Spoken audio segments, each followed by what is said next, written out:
লোকসভা ভোটের প্রাক্কালে তৃণমূলের বড়সড় ভাঙন। অন্যদিকে কংগ্রেস ভবনে অধীরের হাত থেকে কংগ্রেস পতাকা ধরে নওদার প্রায় ১,৫০০ তৃণমূল কর্মী কংগ্রেসে যোগদান করলেন।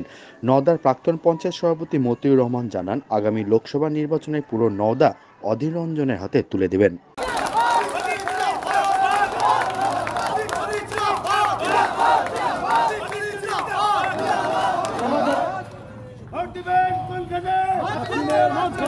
আজকে এত মানুষ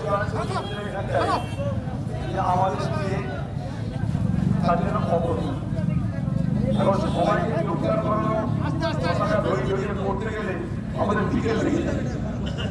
তাই আমরা আপনাদের নেতা মোদীকে জয়েন করানোর মধ্য দিয়ে আপনাদের সকলকে কংগ্রেস দলে আমরা গ্রহণ করলাম।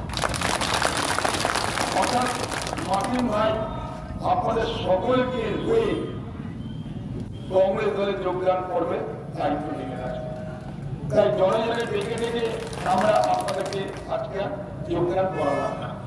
এই জন্য আপনারা কি মনে করবেন না, সেটা করতে গেলে 1 ঘন্টা লেগে যাবে। আপনারা জানেন নির্বাচনের সময় তো আমাদের প্রচুর কাজ আছে, সকাল থেকে প্রচার করে এসেছি, আবার এখনই বেরিয়ে যাবে। ফলে এখানে দীর্ঘ সময় ধরে এই মুহূর্তে আমরা অংশগ্রহণ করতে পারছি।